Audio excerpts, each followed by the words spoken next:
നമസ്കാരം കൂട്ടുകാരെ. നമ്മുടെ പഴഞ്ചൊല്ലുകളിൽ വലിയ പാഠങ്ങളുണ്ട്. ഇന്ന് നമ്മൾ ഉപ്പ് തിന്നവൻ വെള്ളം കുടിക്കും എന്ന ചൊല്ലും അതിൻ്റെ കഥയും കേൾക്കാൻ പോവുകയാണ്.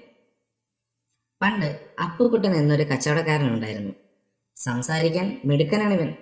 പക്ഷേ കച്ചവടത്തിൽ അത്ര സത്യസന്ധനൊന്നും അല്ലായിരുന്നു. തൂക്കത്തിൽ തട്ടിപ്പ്, പഴകിയ സാധനങ്ങൾ വിൽക്കുക, അങ്ങനെ പല വിദ്യകളും ഉണ്ടായിരുന്നു. അവൻ പെട്ടെന്ന് പണക്കാരനായി. പക്ഷേ അവൻ്റെ ഉള്ളിൽ ഒരു പേടിയുണ്ടായിരുന്നു. തട്ടിപ്പുകളൊക്കെ പുറത്തറിയുമോ എന്ന പേടി.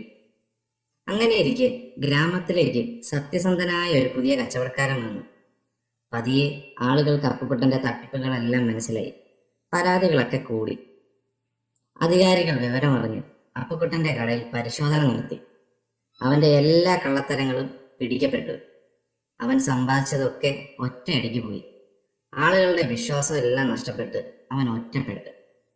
അപ്പോഴാണ് അവന് മനസ്സിലായത് ഉപ്പ് തിന്നവൻ വെള്ളം കുടിക്കുമെന്ന്. അവൻ ചെയ്ത തെറ്റുകൾ അവന് തന്നെ ശിക്ഷ ഏറ്റുവാങ്ങി.